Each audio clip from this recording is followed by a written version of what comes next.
आप बिलीव करेंगे ये इतना क्रिस्पी दिखने वाला टिक्की किस चीज़ से बना है। और ये खाने में तो इतना ज़बरदस्त बना था कि मैं आपको क्या ही बोलूँ। और ये इतना क्रिस्पी इतना क्रंची बना था कि आप एक बार इसे खा लेंगे ना तो एकदम माउथ मेल्टिंग वाला फ्लेवर था। और अंदर से इतना फ्लेवरफुल था कि मैं क्या ही बोलूँ आपको। तो इसको बनाना भी बहुत आसान है। तो चलो आज बनाते हैं दही के शोले। वो ब्रेड वाले नहीं हम बनाएंगे। हम जस्ट दही और कुछ मिक्स एंड ये करके हम बनाएंगे, जिसमें हम बॉयल पटैटो पनीर ये सब ऐड करेंगे। हम ब्रेड नहीं यूज़ करेंगे। तो वो टिक्की का शेप है बट है ये दही के शोले ही। तो सबसे पहले इसके लिए हम आलू को बॉईल कर लेंगे। 2 या 3 आप अपनी क्वांटिटी के हिसाब से कर लेना। मैंने 2 बड़े साइज़ के बॉईल अच्छे से कर लिए थे आलू। फिर हम पनीर को लेंगे, पनीर को हम ग्रेट कर लेंगे। इन सब आलू को पनीर को इन सबको ग्रेट करना है, मुझे स्मैश नहीं करना है, नहीं तो इसके थोड़े थोड़े वो जो गुठलियाँ बनती है ना वो फिर खाने में मज़ा नहीं आता। तो आप इसको ग्रेटर से ग्रेट कर लोगे।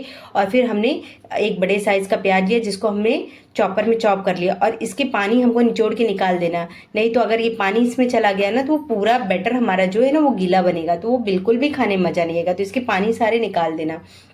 फिर इसमें जो लगेगा, हमने पनीर को जो ग्रेट करके रखा था, आलू को ग्रेट करके रखा है, और हमने प्याज को चॉप करके रखा था, हरा धनिया, अदरक अदरक हरी मिर्ची और थोड़े कुछ कैश्यू जैसे किशमिश और काजू, इनको भी हमें चॉप करके रखना है।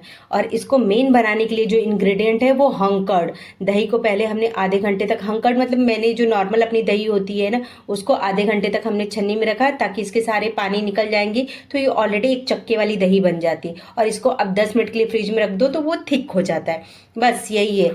बाकी आपको बाहर से भी मिल सकता है हंकट, लेकिन मैं घर पे ऐसे ही हंकट बनाती हूँ। इसको निकाल के अच्छे से हमें फेंट लेना। और जितने ये सारे इसमें वेजिटेबल्स है और पनीर है, आलू है, इन सबको इसमें मिक्स करना। और बेसिक कुछ मसाले जैसे chilli flakes, oregano, chaat masala, black pepper, black salt, white salt, जीरा पाउडर, थोड़ा सा गरम मसाला, अमचूर पाउडर, ब्लैक पेपर और थोड़ा सा शुगर और चाट मसाला, इन सबको डाल के हमें अच्छे से इन सबको मिक्स करना। थोड़ा सा अमचूर पाउडर भी, क्योंकि वो थोड़ा खट्टा मीठा वाला फ्लेवर आता है ना तो बहुत सही लगता है।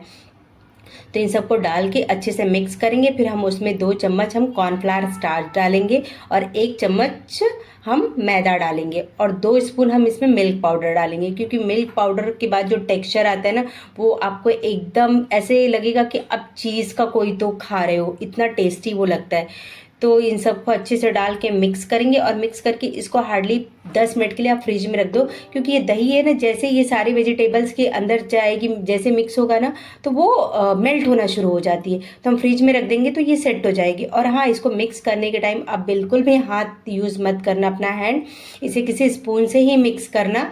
नहीं तो जैसे हमारे हैंड उसके दही में लगते हैं ना तो वो मेल्ट होना शुरू होता है। तो इसको स्पून से करेंगे तो थोड़ा थिक ही होगा।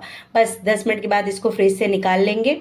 और इसको बनाने के लिए मैंने पाइपिंग बैग लिया है। आपके पास ना हो तो आप दूध की थैली होती है ना उसमें भी भर के आप कर सकते हो, बट मेरे पास था तो मैंने उसमें लिया, क्योंकि उससे अच्छे से शेप आ जाता है। बस उसको हम एक टिक्की के शेप पे देके हम एक थाली में उसको रख देंगे। और अगेन हम इसको 15 मिनट के लिए फ्रिज में रख देंगे ताकि ये अच्छे से सेट हो जाए। और जैसे ये फ्रिज में सेट हो जाएगा फिर हम इसको निकालेंगे। फिर हम वर्मसिली जो सेवइयाँ होती है ना हमारी, हमें इससे कोट करना है। ये तो हमारे मेन इंग्रेडिएंट जो टेक्निक जो आपको समझ में नहीं है कि किस चीज़ से बना है। बस उसको, वो रोस्टेड हो या अनरोस्टेड कोई भी, उससे कोई भी फर्क नहीं पड़ता है, क्योंकि हमें इसे end of the day fry ही करना है। बस इसे अच्छे से हमें टिक्की को कोट कर देना है, पूरा ऊपर नीचे जहाँ है सब कुछ अच्छे से कोट करके इसको अगेन 5 मिनट के लिए आप चाहिए तो फ्रिज में रखिए, और नहीं भी रखना है तो आप डायरेक्टली इसे फ्राई करिए। खाने के लिए एकदम रेडी है। और अगर आपके घर में कभी गेस्ट आने वाले हों तो आप इसे आधा घंटा पहले या एक दिन पहले भी आप इसे प्रिपेयर करके रख सकते हो। ये बिल्कुल भी ख़राब नहीं होता। बस इसे फ्रीजर में भी रख देंगे या फ्रिज में भी रखेंगे तो भी ये ख़राब नहीं होगा। आप, क्योंकि गेस्ट आने वाले तो हमारे पास बहुत सारे ये होते आइटम्स बनाने के लिए, तो हमारे पास ये छोटी छोटी चीज़ें बनाने के लिए बहुत टाइम कंज्यूमिंग हो जाता है।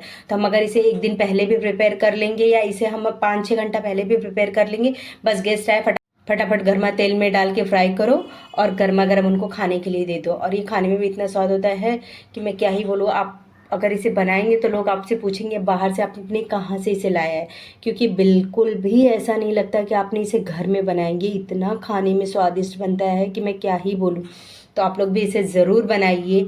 और अभी तो फेस्टिवल के सीज़न आ रहे हैं, होली हो गई, फिर एक एक फेस्टिवल आ रहा है, आप भी इसे एक बार ज़रूर ट्राई करें और ये सच में बहुत ज़बरदस्त बनता है।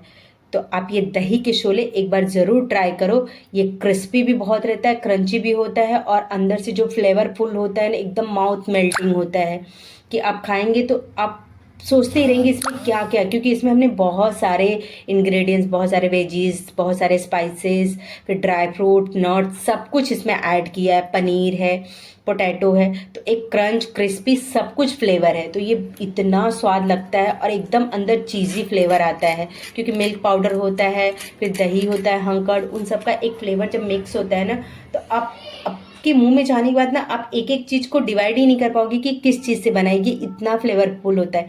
तो मस्त इसे सॉस चटनी के साथ, आप जिसके साथ खाना पसंद करेंगे उसके साथ इसे गर्मा गर्म सर्व कीजिए और ये खाने में बहुत ज़बरदस्त बनते हैं। तो आप लोग भी इसे एक बार ज़रूर ट्राई कीजिए और हमें बताइए कि आपको ये रेसिपी कैसी लगी। और ये बहुत बनाना इजी है, कोई भी इसमें तामझाम नहीं, बहुत बेसिक सी चीज़ें इसमें लगती है बनाने के लिए। ऑलमोस्ट थोड़ी बहुत चीज़ें आपको बाहर से बाय करनी होगी, जैसे मिल्क पाउडर हो गया, बाकी नॉर्मल बेसिक कुछ कुछ स्पाइसेस ऐसी हैं जो हमारे डेली के यूज़ में ही होती है, हमारे घर के ही खाने में ही होती है, तो हमें ज़्यादा बाहर से कुछ भी लेने की ज़रूरत नहीं है। तो